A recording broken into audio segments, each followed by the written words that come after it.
rasakan kuasa-Mu Tuhan.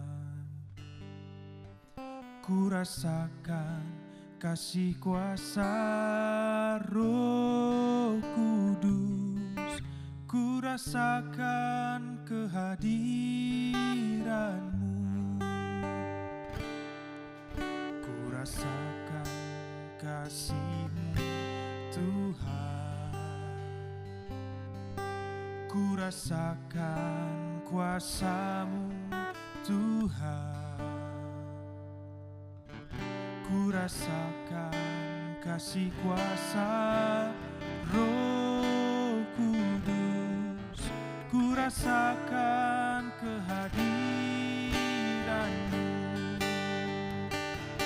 Curahkanlah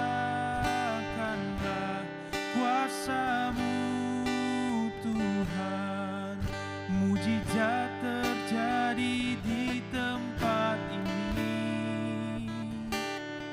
Curahkanlah kuasa-Mu Tuhan. Mujizat terjadi sekarang ini.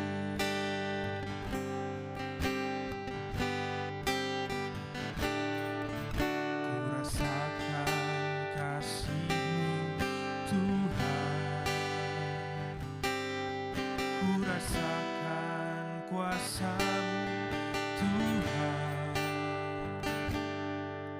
Ku rasakan kasih kuasa Roh Kudus. Ku rasakan kehadiran-Mu.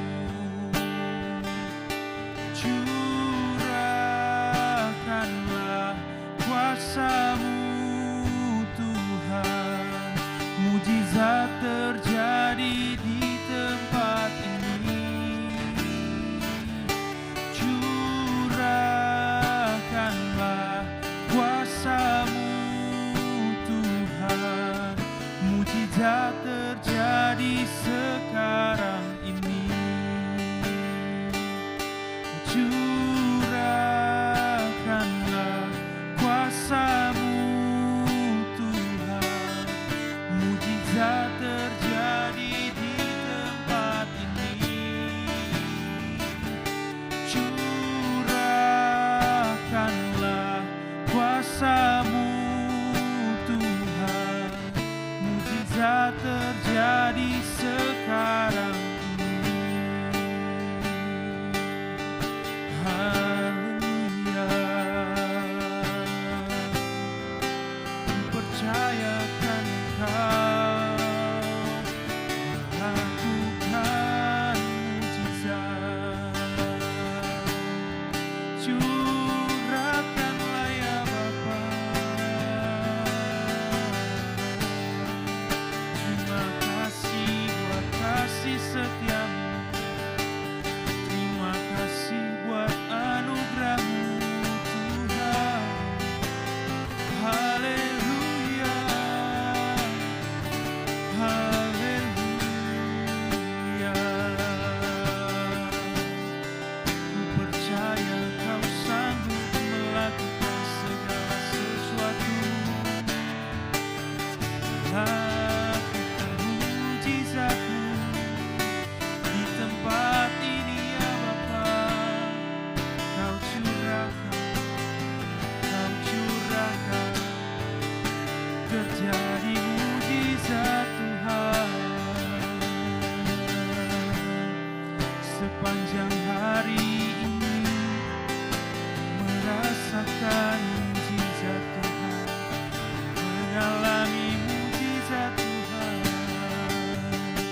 Curahkanlah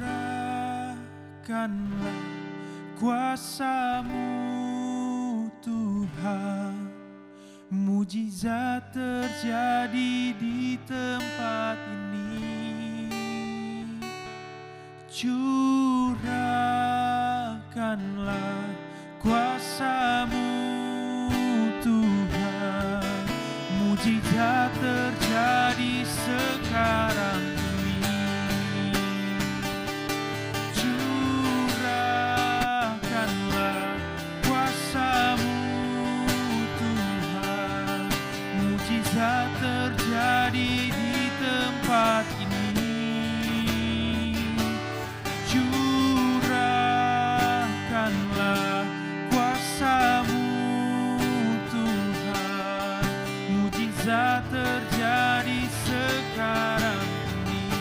Mujizat terjadi, mujizat terjadi sekarang ini. Mujizat terjadi sekarang ini.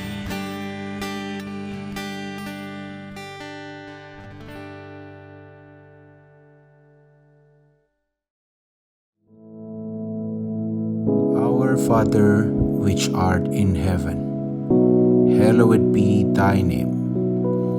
Thy kingdom come, thy will be done in earth as it is in heaven. Give us this day our daily bread, and forgive us our debts, as we forgive our debtors. And lead us not into temptation, but deliver us from evil.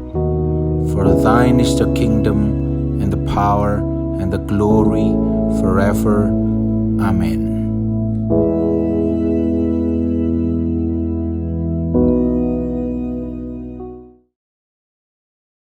Haleluya, puji nama Tuhan. Kita sangat bersuka cita karena berada di dalam suasana Natal pada saat ini. Nah, mari pagi hari ini kita akan lihat bersama-sama di dalam Kejadian pasal yang ketiga. Kita mulai ayat yang ke-12. Manusia itu menjawab perempuan yang kau tempatkan di sisiku, dialah yang memberi dari buah pohon itu kepadaku, maka ku makan. Kemudian berfirmanlah Tuhan Allah kepada perempuan itu, apakah yang telah kau perbuat ini? Jawab perempuan itu, ular itu yang memperdayakan aku, maka ku makan. Lalu berfirmanlah Tuhan Allah kepada ular itu, karena engkau berbuat demikian, terkutuklah engkau di antara segala ternak dan di antara segala binatang hutan. Dengan perutmu lah engkau akan menjalar, dan debu tanahlah akan kau makan seumur hidupmu. Aku akan mengadakan permusuhan antara engkau dan perempuan ini, antara keturunanmu dan keturunannya. Keturunannya akan meremukkan kepalamu, dan engkau akan meremukkan tumitnya. Sampai di sini dulu pembacaan kita. Nah, saudara sekalian, sebetulnya kita bisa baca sebelumnya dan sesudah dari apa yang sudah kita baca ini dalam ayat-ayat ini. Akan tetapi ini memerlukan pembahasan yang sangat panjang. Ya. Saya hanya ingin cuplik saja dari beberapa ayat ini. Jadi ini sebetulnya merupakan proses penghakiman yang dilakukan oleh Allah setelah manusia melanggar perintahnya. Kita tahu bagaimana Tuhan sudah menginstruksikan dan melarang bahkan manusia untuk memakan buah pohon tentang pengetahuan yang baik dan jahat itu. Seperti yang dicantumkan di dalam pasal yang kedua, mulai ayat yang ke-16 dan 17. Tetapi ternyata di dalam pasal 3, mulai ayat yang pertama diceritakan bagaimana kemudian khususnya di dalam ayat 6, manusia diawali oleh Hawa itu mengambil buah itu dengan sengaja dan kemudian memakannya. Dan setelah itu memberikannya kepada Adam dan mereka makan bersama-sama, sesuatu yang dilarang oleh Tuhan. Tetapi sudah dilanggar oleh mereka. Nah, dalam hal ini iblis juga berperan di sini. Yang memakai oknum ular dalam hal ini. Jadi ular itu bukan ular jadian, atau iblis menyamar seperti ular, tetapi memang ular yang benar ular. Dan iblis memakai ular tersebut. Ini yang disebut double reference. Nah, setelah peristiwa itu, maka sekarang Tuhan menuntut keadilan. Mereka semua dihakimi. Seperti kita baca tadi, ketika Adam ditanya, dia coba melemparkan tanggung jawab kepada Hawa. Ketika Hawa ditanya, Hawa ganti mencoba melemparkan tanggung jawab kepada ular. Nah, ya sudah tidak ada lagi yang bisa dilempari tanggung jawab. Itulah sebabnya mulai ayat 14 khususnya dikatakan bahwa ular dikutuk untuk menjadi hewan yang melata. Tuhan katakan terkutuklah engkau. Ya. Dan kemudian bagaimana dengan Hawa dan Adam? Masing-masing juga menerima konsekuensinya, hukumannya. Dan bahkan mereka akhirnya diusir keluar dari Taman Eden. Nah, tetapi dalam ayat 15 kita lihat ada sesuatu yang istimewa di sini. Yaitu ketika Tuhan mengatakan, Aku akan mengadakan permusuhan antara engkau dan perempuan ini, antara keturunanmu dan keturunannya. Keturunannya akan meremukkan kepalamu dan engkau akan meremukkan tumitnya. Nah, pernyataan ini merupakan juga suatu profesi atau nubuatan mengenai apa yang akan terjadi.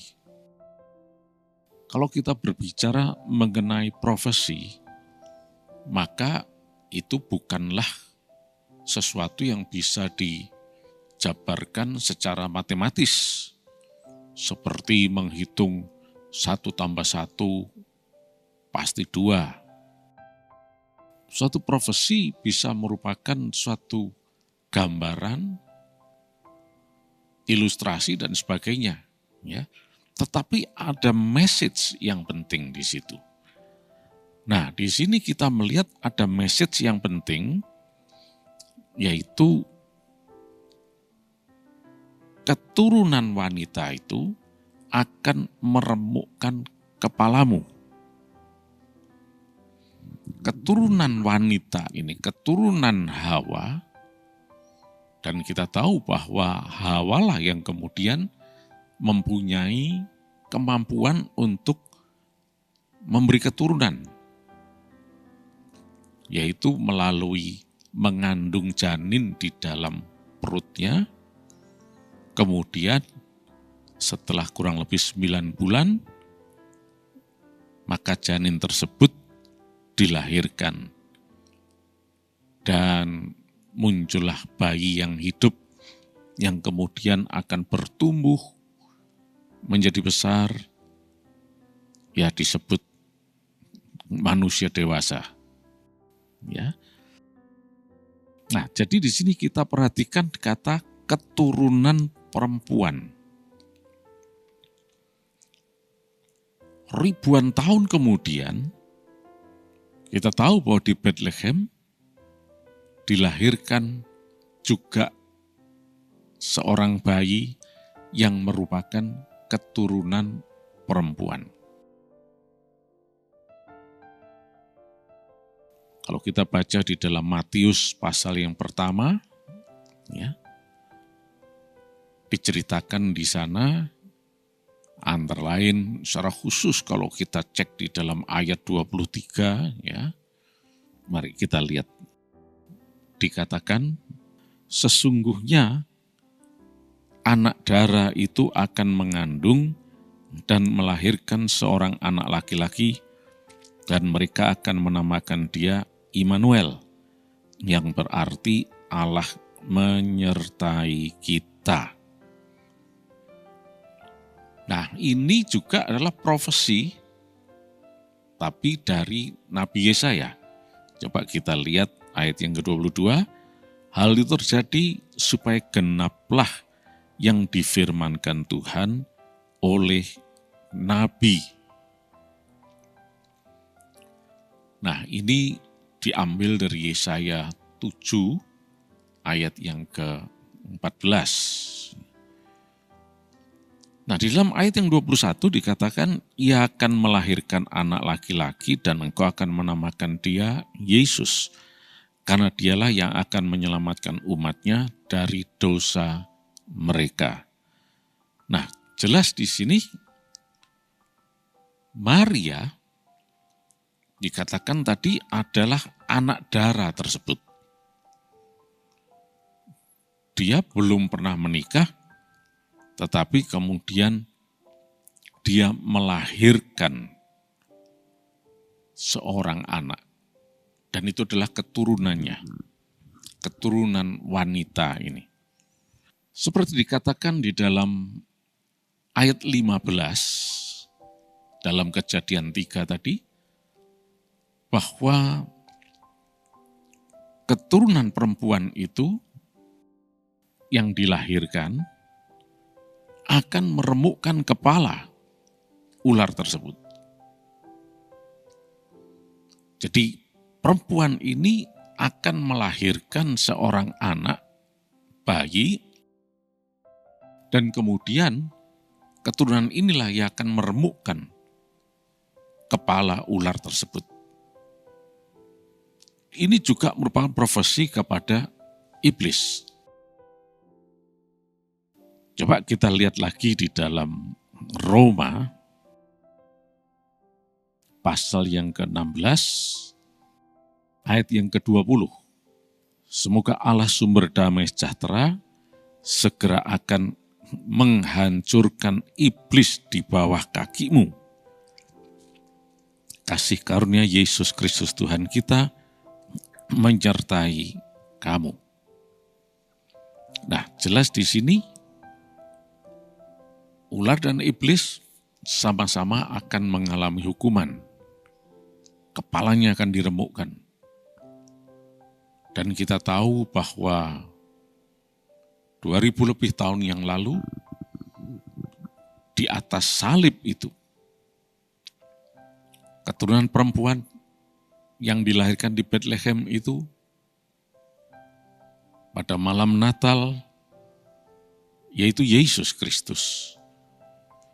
Dia kemudian pada usia 33 sekian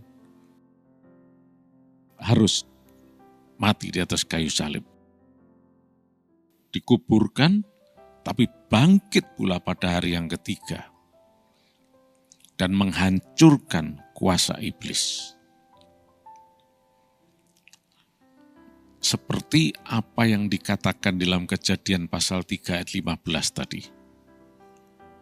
Bagaimana keturunan perempuan itu akan menghancurkan kepala iblis, kepala ular tersebut. dan terbukti kemudian.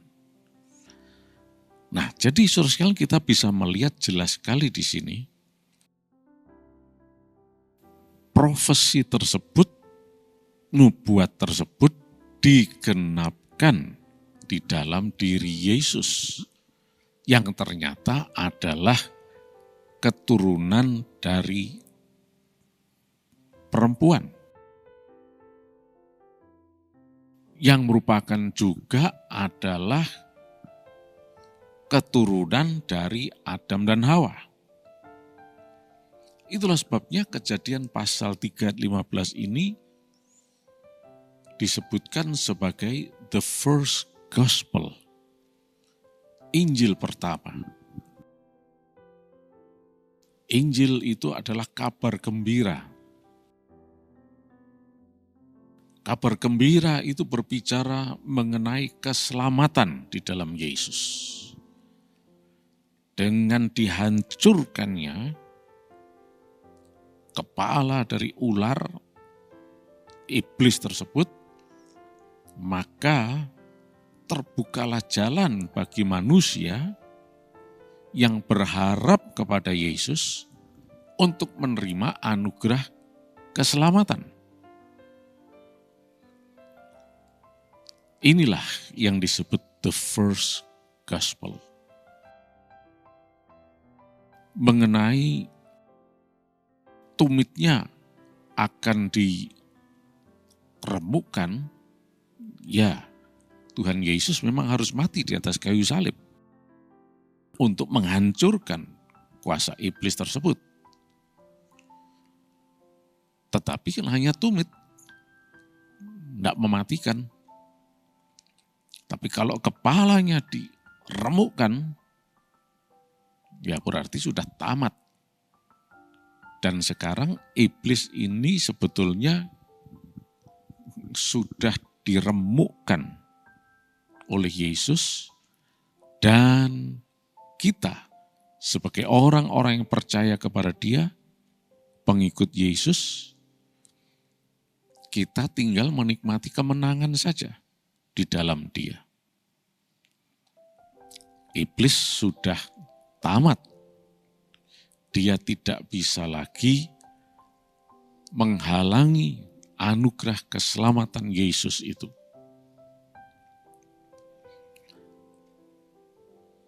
Akan tetapi iblis kok masih bergerak-gerak? Ya, kita lihat saja, ular sekalipun kepalanya diremukkan, ekornya masih gerak-gerak untuk sementara waktu. Begitu juga iblis untuk sementara waktu masih bergerak-gerak, masih beraktivitas untuk mengacaukan kehidupan manusia. Tapi iblis sudah tidak mempunyai kuasa lagi untuk bisa menghalangi keselamatan dalam kehidupan orang yang mau percaya Yesus. Itu sebabnya saat ini ketika saudara sekalian yang mendengarkan ini mau percaya Yesus, maka engkau akan diselamatkan. Iblis tidak bisa menghalangi. Dulu sebelum Yesus disalibkan, maka tidak ada anugerah keselamatan yang bisa diharapkan seperti sekarang ini.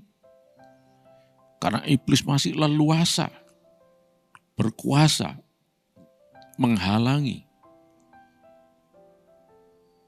Tetapi saat ini iblis sudah tidak berkuasa lagi. Karena kepalanya sudah diremukkan. Ketika seseorang membuka hati percaya kepada Yesus, maka tidak ada kuasa lain yang bisa menghalangi lagi. Pasti diselamatkan. Tidak bisa tidak. Inilah gospel tersebut, inilah kabar gembira yaitu Injil. Oleh karena itu mari saat ini kita yang sudah diselamatkan, tapi kita masih di dalam perjalanan menuju ke sorga. kita harus minta dipimpin oleh Roh Kudus.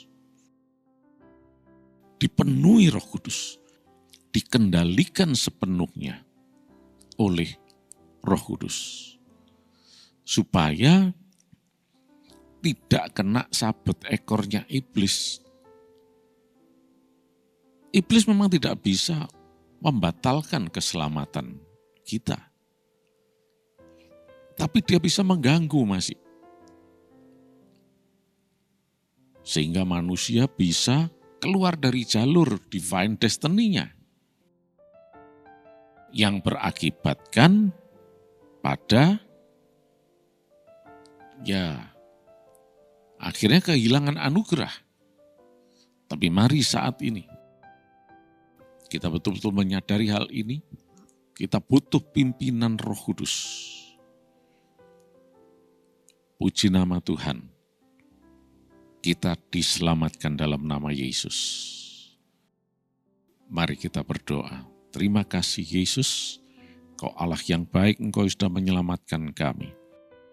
Tuntunlah kami Roh Kudus, agar kami boleh selalu berjalan sesuai dengan rencana-Mu di jalur yang menuju hari depan yang penuh harapan.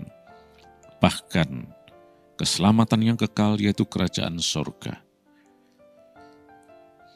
Dengan tuntunan-Mu Roh Kudus, maka iblis tidak bisa lagi mengacaukan kami.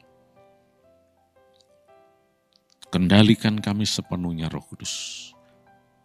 Sehingga sepanjang hari ini kami sehat, diberkati berkelimpahan, dan berkemenangan dalam nama Yesus. Amin.